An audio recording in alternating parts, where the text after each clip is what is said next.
So, yeah.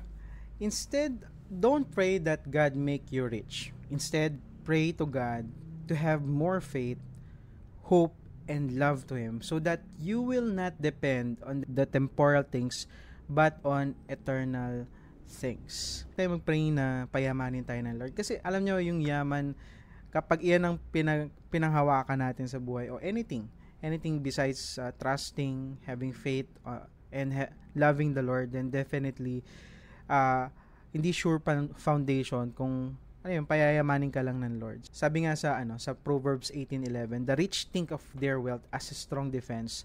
They imagine it to be a high wall of safety. And sabi sa 1 Timothy 6:17, teach those who are rich in this world not to be proud and not to trust in their money, which is so unreliable. Their trust should be in God, who richly gives us all we need for our enjoyment. So pray to God that, Lord, give me hope. Lord, help me to have faith in you. And lastly, Lord, help me to love you more.